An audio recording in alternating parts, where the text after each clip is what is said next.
Laking tuwa ng magulang mo at ang kamay nila ang iyong ilaw. At ang nanay at tatay mo'y di malaman ang gagawin, minamasdan pati pagtulog mo. At sa gabing napupuyat ang iyong nanay sa pagtimpla ng gatas mo. At sa umaga na may kalong ka ng iyong amang tuwang-tuwa sa'yo.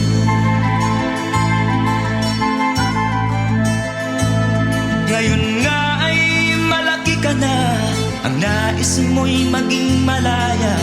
Di man sila payag, walang magagawa.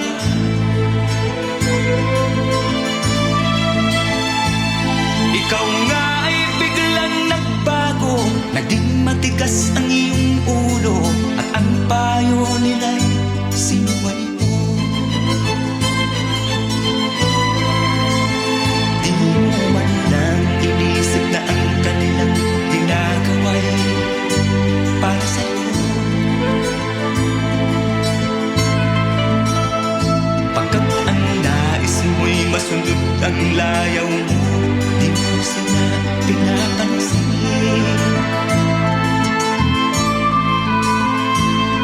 Nagdaan pang mga araw at ang landas mo'y naligaw. Ikaw ay nanulong sa masamang bisyo.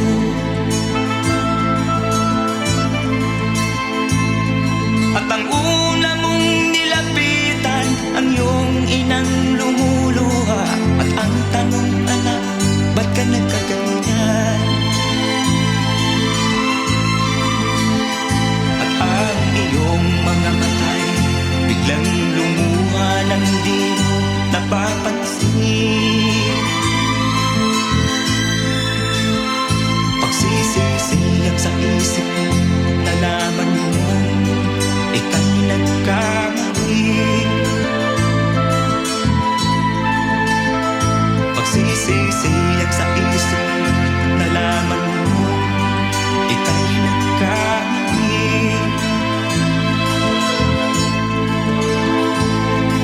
Kahapon ay nilimot mo pati ang iyong masamang bisyo.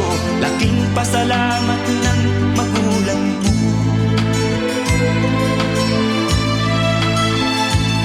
Ikaw nga ay tuluyang nagbago, natagpuan ang sarili, galaw ng isip mo matuwid na. Patuloy ang takbo ng araw at ikaw ay natutong umibig.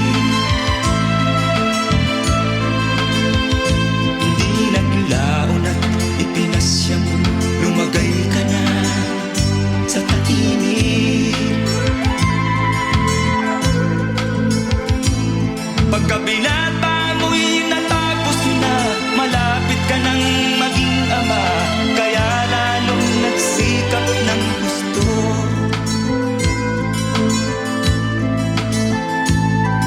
Dumating ang iyong hinihintay, sinilang ang panganay mo, parang langit ang iyong nadama. Ngayon anak, alam mo na kung anong pakiramdam ng maging isang ama.